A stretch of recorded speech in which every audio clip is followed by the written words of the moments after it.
dan termasuk melakukan preskon pada kesempatan yang baik ini. Yang kedua, kami menyampaikan terima kasih dan penghargaan yang tinggi kepada rekan-rekan media yang telah meringankan langkah atas dukungan yang sangat berharga bagi institusi Adiaksa. Rekan-rekan media, pada malam hari ini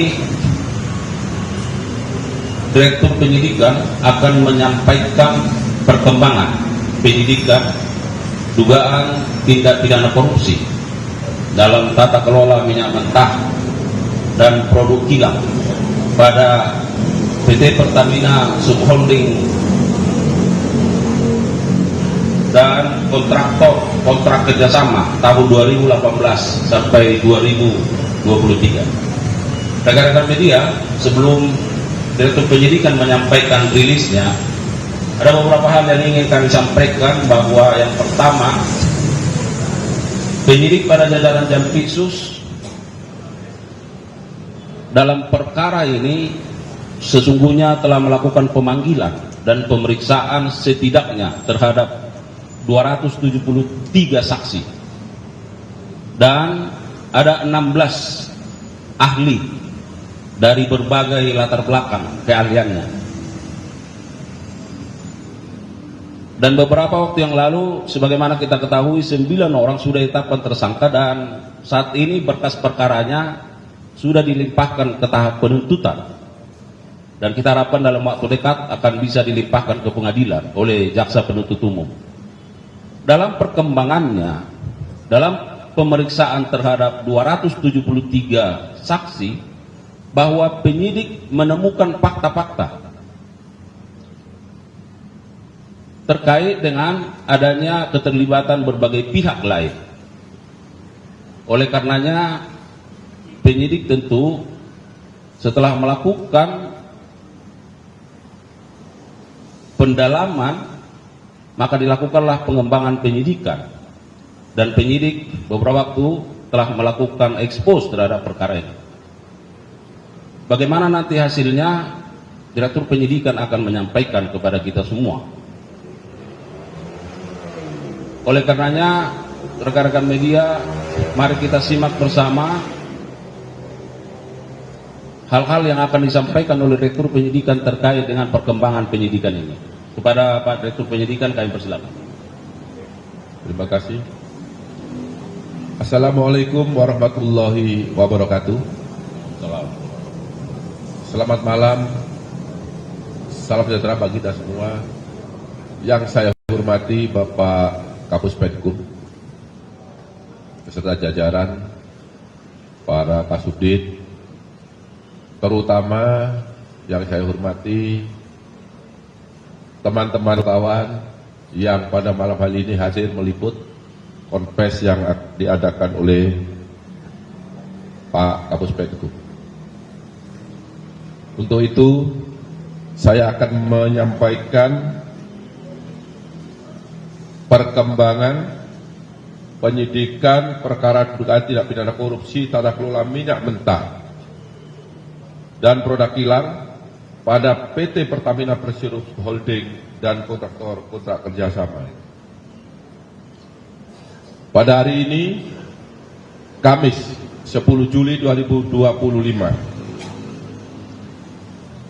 disampaikan perkembangan penanganan perkara dimaksud, yaitu perkara dugaan tindak pidana korupsi dalam tata kelola minyak mentah dan produk kilang pada PT Pertamina Persero Subholding dan kontraktor kontrak kerjasama tahun 2018 sampai dengan tahun 2023. Dari hasil penyidikan yang dilakukan secara maraton dengan jumlah saksi sebagaimana yang telah disampaikan oleh Pak Kapus Penkum, tim penyidik menyimpulkan telah diperoleh alat bukti yang cukup untuk menetapkan sebanyak 9 tersangka.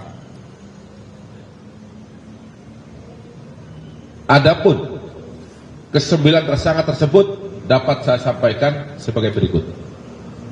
Yang pertama, tersangka AN selaku Vice President Suplai dan Distribusi Kantor Pusat PT Pertamina tahun 2011 sampai dengan tahun 2015. Yang kedua, tersangka HB selaku Direktur Pemasaran dan Niaga PT Pertamina pada tahun 2014. Yang ketiga, tersangka TN selaku VP Integrated Supply Chain tahun 2017 sampai dengan tahun 2018. Kemudian tersangka DS selaku VP Crude and Product Trading ISC Kantor Pusat PT Pertamina Persero yang menjabat sejak tahun 2019 sampai dengan 2020. Yang kelima, tersangka AS selaku Direktur Gas Petrochemical and New Business PT Pertamina International Shipping.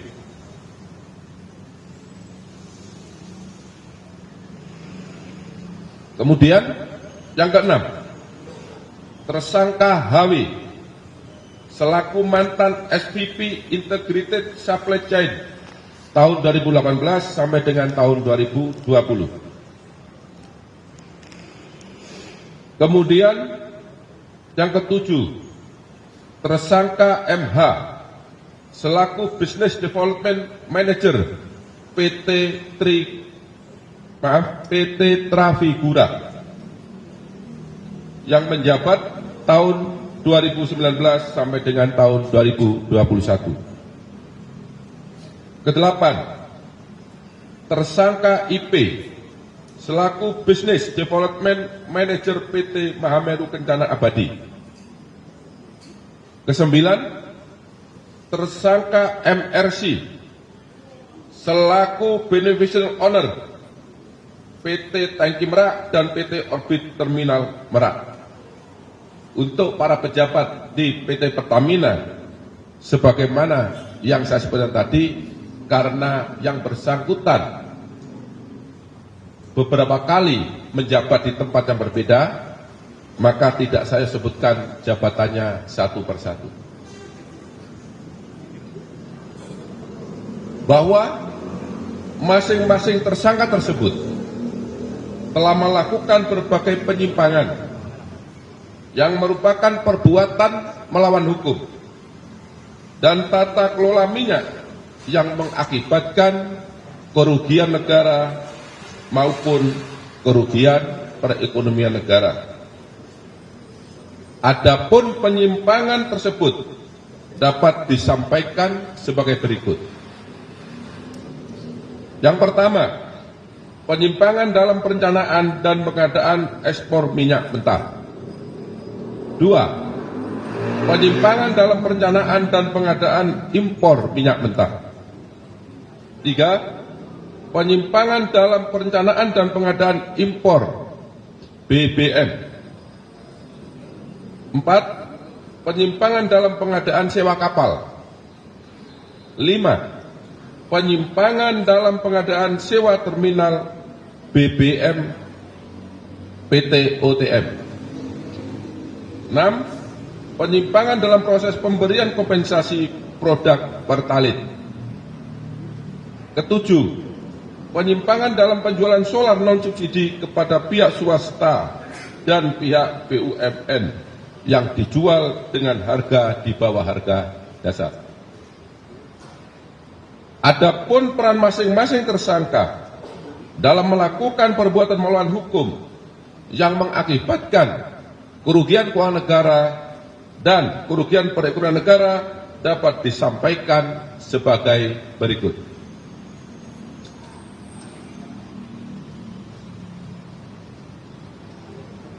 Tersangka AN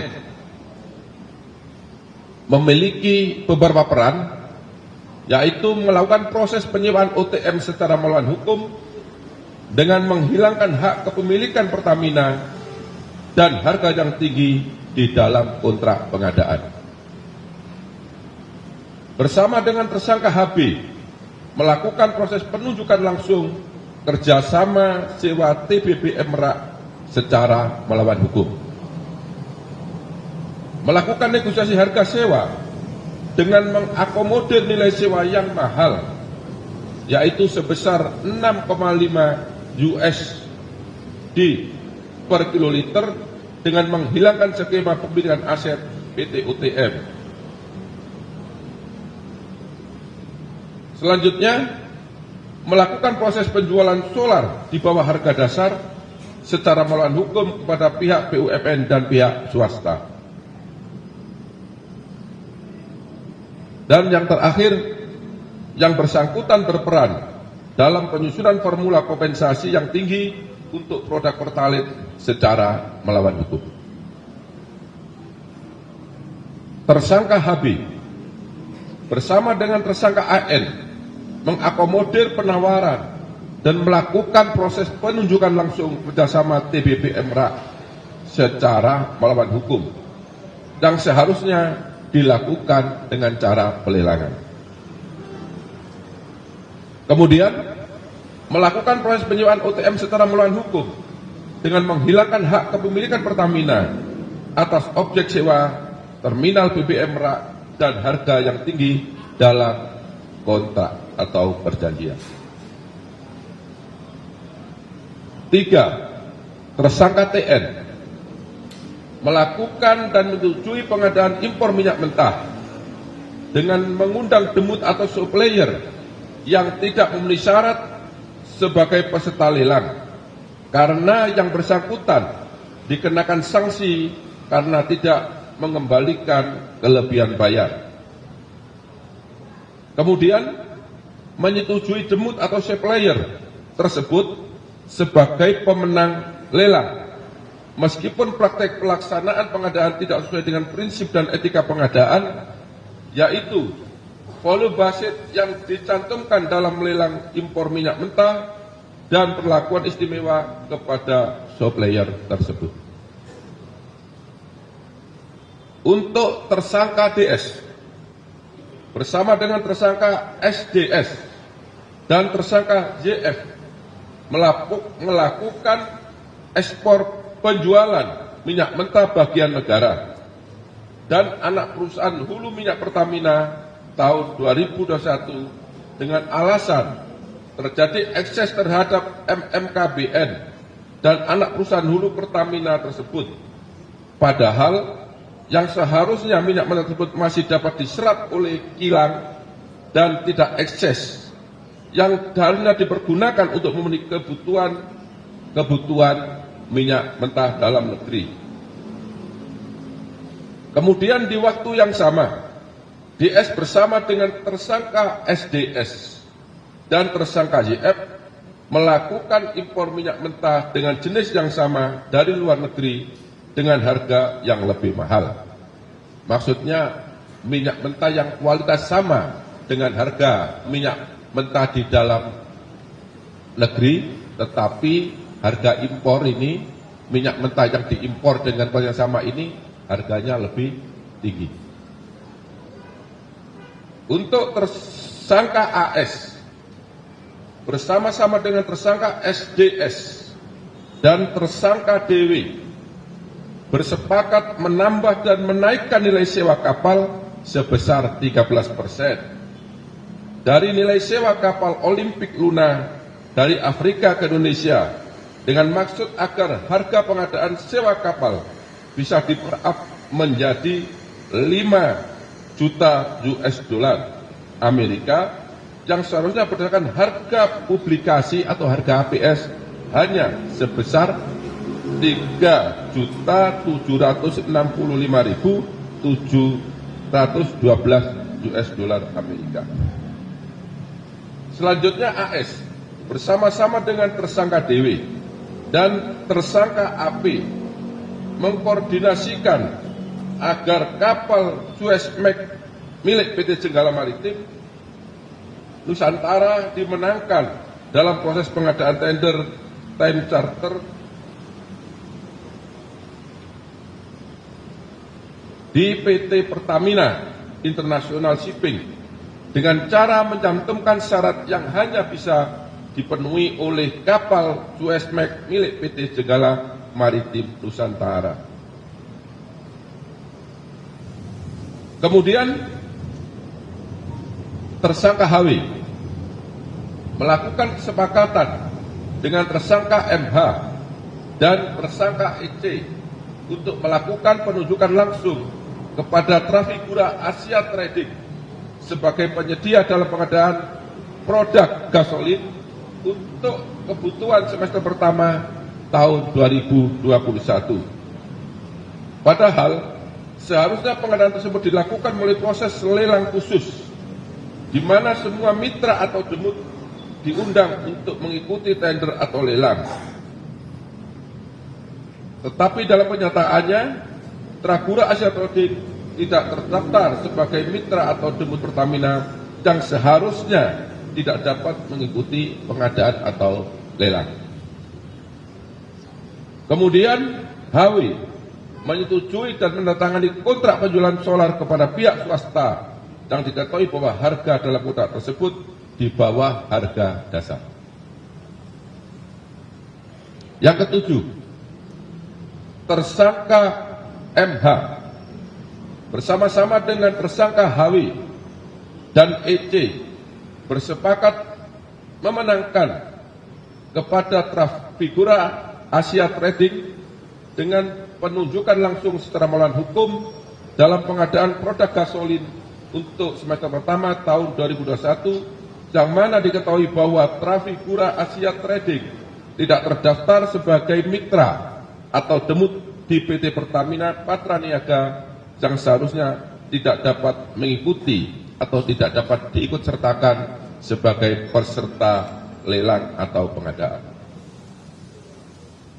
Kedelapan, tersangka IP bersama-sama dengan tersangka AP dengan sepengetahuan tersangka AS melakukan pengangkutan minyak mentah S-Krafos secara koloding menggunakan kapal Olympic Luna dari Afrika ke Indonesia, sehingga pengadaan bisa dilakukan secara penunjukan langsung dan juga mengondisikan harga penawaran agar sesuai dengan markup harga yang sudah disepakati bersama antara tersangka AS, tersangka SDS, dan tersangka DW, sehingga dari selisih harga tersebut mengakibatkan kemahalan harga sebesar 15 aplikasi atau nilai HPS, dan tersangka DW mendapatkan keuntungan sebesar 3% dari nilai selisih tersebut. Kemudian yang terakhir, tersangka MRC melakukan perbuatan secara bersama-sama dengan tersangka HB, tersangka AN, dan tersangka GRJ secara melawan hukum untuk terminal BBM Tangki Merak dengan melakukan intervensi kebijakan tata kelola PT Pertamina berupa memasukkan rencana kerjasama penyewaan terminal BBM Merak yang pada saat itu PT Pertamina belum memerlukan tambahan penyimpanan stok BBM. Kemudian menghilangkan skema kepemilikan aset terminal BBM Merak dalam kontrak kerjasama serta menetapkan harga kontrak yang sangat tinggi. Para teman-teman wartawan yang saya hormati, ini tadi sebagian perbuatan material yang dilakukan oleh para tersangka, tetapi belum saya seluruhnya kita sampaikan di sini karena sangat banyaknya perbuatan-perbuatan yang dilakukan oleh para tersangka tersebut. Perbuatan para tersangka sebagaimana tersebut di atas bertentangan dengan 1. Undang-Undang Nomor 22 Tahun 2001 tentang minyak dan gas bumi. Yang kedua, Undang-Undang Nomor 30 Tahun 2007 tentang energi. Keempat, Undang-Undang Nomor 40 Tahun 2007 tentang persiaran terbatas. Kelima, Peraturan Pemerintah Nomor 36 Tahun 2004 sebagaimana diubah dengan Peraturan Pemerintah Nomor 30 Tahun 2009 tentang kegiatan usaha hilir minyak dan gas bumi.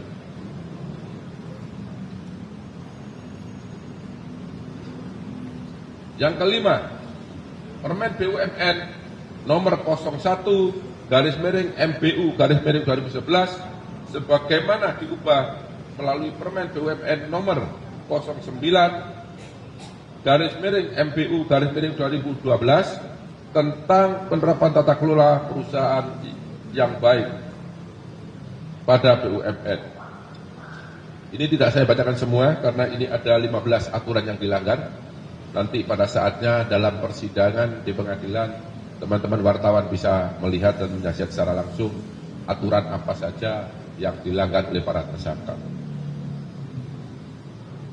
Perbuatan para tersangka melanggar pasal 2 ayat 1 atau pasal 3 junto pasal 18 Undang-Undang 31 tahun 1999 sebagaimana diubah dengan Undang-Undang Nomor 20 Tahun 2001 tentang pemberantasan tindak pidana korupsi sebagaimana diubah dalam tentang perubahan pasal Undang-Undang 31 tahun 1999 junto pasal 55 ayat 1 ke 1 Kitab Undang-Undang Hukum Pidana.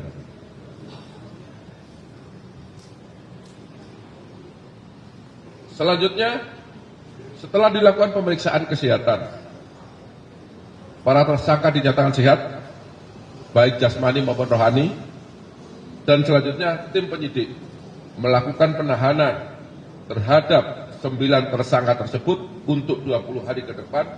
8 tersangka tersebut untuk 20 hari ke depan terhitung mulai tanggal 10 Juli 2025 hari ini. Berdasarkan surat perintah penahanan nomor 41 tahun 2025, nomor 42 tahun 2025, kemudian untuk tersangka TN nomor 37 tahun 2025, untuk tersangka DS berdasarkan surat perintah nomor 36 tahun 2025, untuk tersangka AS berdasarkan sprint nomor 40 tahun 2025, kemudian untuk tersangka HW berdasarkan surat perintah nomor 35 tahun 2025, kemudian untuk tersangka MH berdasarkan surat perintah nomor 38 tahun 2025, dan yang terakhir untuk tersangka IP berdasarkan surat perintah nomor 39 tahun 2025. Demikian yang dapat saya sampaikan. Apabila ada kata-kata yang kurang jelas, ada kata-kata yang kurang dipahami dan dimengerti, saya mohon maaf. Dan saya akhiri, wabillahi taufiq wal hidayah. Wassalamualaikum warahmatullahi wabarakatuh. Waalaikumsalam warahmatullahi wabarakatuh. Baik, rekan-rekan media, bahwa perlu kami tegaskan, melihat karakter dari perkara ini cakupannya begitu luas, ya, dalam tempus yang cukup panjang. Namun penyidik pada jajaran Jampitsus terus melakukan penggalian, pengkajian dan pendalaman, pengembangan dalam rangka bagaimana menuntaskan terhadap penanganan perkara ini, ya.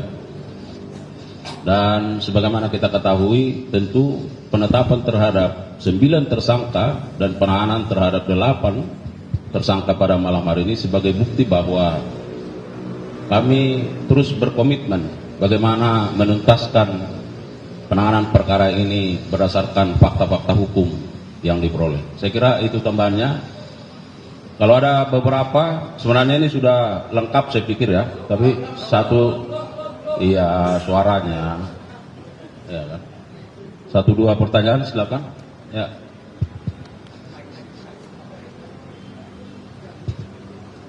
Pak Dirdik, izin tadi itu di awal juga disebutkan adanya kerugian perekonomian negara. Ini yang tidak disebutkan di penyidikan awal. Yang di awal itu kerugian keuangan negara. Kemudian yang kali ini juga disebutkan lagi kerugian perekonomian negara. Apakah kerugian keuangan negara yang pernah diumumkan sebelumnya itu sama 193 dan kemudian berapa kerugian perekonomian negara yang baru dijelaskan tadi? Kemudian yang kedua terkait dengan tadi juga disebutkan tersangka MRC itu selaku beneficial ownership dari PT OTM. Apakah MRC yang dimaksud ini adalah mantan pejabat Petral dan saat ini keberadaannya ada di mana ya Pak? Terima kasih, itu aja. Oh ya, tadi titipannya apakah MRC ini yang dimaksud adalah mantan penyidik Petral, yang dimaksud itu Muhammad Riza Khalid. Baik. Silakan Pak Dir. Mungkin kalau itu sudah dijawab udah clear ya. Ya, terima kasih. Seharusnya pertanyaannya sangat baik ya.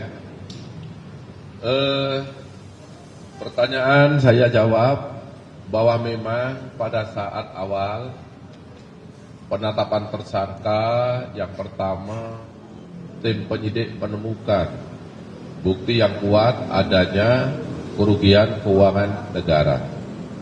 Ya, seiring dengan perjalanan waktu, karena perkara itu terus berkembang, kami mengundang, meminta, memanggil ahli untuk menghitung kerugian perekonomian negara. Ya, jadi benar tadi yang saya sampaikan, selain kerugian keuangan negara, penyidik juga menghitung kerugian perekonomian negara. Ya, jelas ya. Kemudian yang kedua, MRC. Tadi sudah saya sebutkan siapa MRC. Nah, nanti silakan. Saya rasa kawan-kawan sudah pada tahu. Jadi ini sesungguhnya pertanyaan yang nggak diperlukan ya. Saya yakin sudah tahu siapa MRC. Ya, tadi sudah ditanyakan. Yang bersangkutan adalah BU. Bahwa yang bersangkutan ini adalah BU atau beneficial owner. Tadi sudah sangat jelas di PT OTM. Ya. Jadi dia sekarang keberadaannya diduga tidak di dalam Indonesia. Namun demikian penyidik sudah memanggil dengan patut. Sampai hari ini yang bersangkutan tidak pernah menghadiri panggilan tersebut.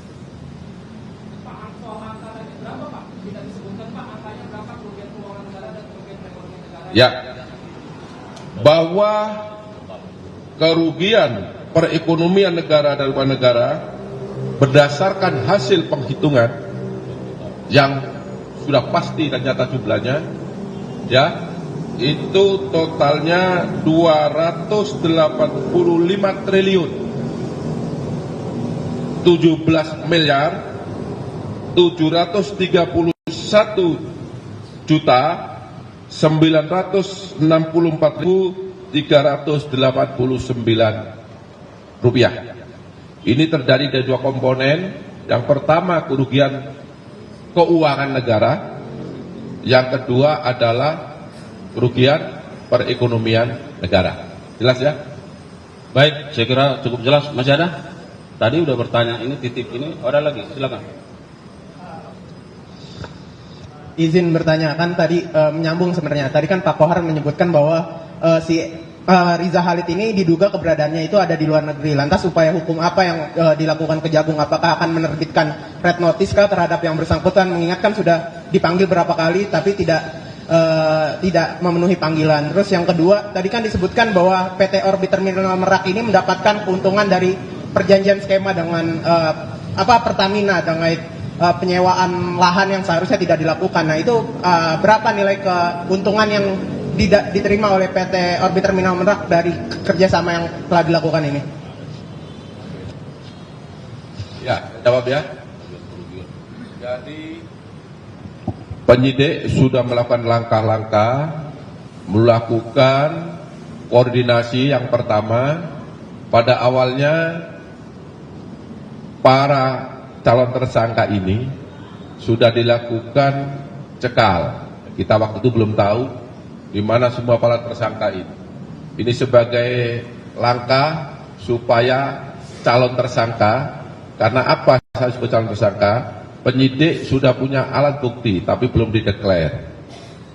Dengan maksud untuk membuat penyidikan, tidak mengganggu penyidikan, mempercepat penyidikan. Kita berasumsi positif supaya orang-orang tersebut tidak keluar negeri. Banyak kita jaga. Tetapi khusus MRC selama 3 kali berturut-turut dipanggil dengan patut, tidak hadir, berdasarkan informasi yang bersangkutan tidak tinggal di dalam negeri. Ya, untuk itu kami sudah kerjasama dengan perwakilan Kejaksaan Indonesia di luar negeri, khususnya di Singapura. Ya, kami sudah ambil langkah-langkah karena informasinya ada di sana. Jadi langkah-langkah itu sudah kami tempuh untuk bagaimana kita bisa menemukan dan mendatangkan yang bersangkutan. Ya, saya rasa itu. Kemudian untuk OTM, lupa ya. OTM, bahwa perjanjian OTM antara Pertamina Patraniaga dengan PT OTM itu berlaku selama 10 tahun. Di mana dalam waktu 10 tahun itu seharusnya OTM itu menjadi milik PT Pertamina Patraniaga. Tapi klausul itu di dalam kontrak dihilangkan. Padahal berdasarkan hasil kajian dari Pranata UI itu sudah jelas, apabila 10 tahun dengan harga yang saya sebut tadi itu sudah ada klausul Pertamina akan menjadi aset atau sharing aset menjadi milik PT Pertamina Patraniaga, tapi itu dihilangkan. Berapa kerugian? Kerugian berdasarkan hasil penghitungan BPK sebanyak 2,9 triliun khusus untuk OTM dengan hitungan total loss. Ya, jelas ya? Baik, saya kira cukup ya. Karena memang bahwa penyidikan ini masih terus berlangsung, maka tentu kita memberikan waktu dan ruang kepada penyidik dalam rangka mengumpulkan bukti-bukti untuk semakin membuat terang dari tindak pidana yang sedang ditangani. Saya kira demikian. Terima kasih yang setulus-tulusnya kepada media yang terus memberikan dukungan kepada institusi Daksa yang terus bergerak ke arah yang lebih baik. Mohon maaf kalau ada kekurangan. Billahi taufiq wal hidayah. Wassalamualaikum warahmatullahi wabarakatuh. Ya.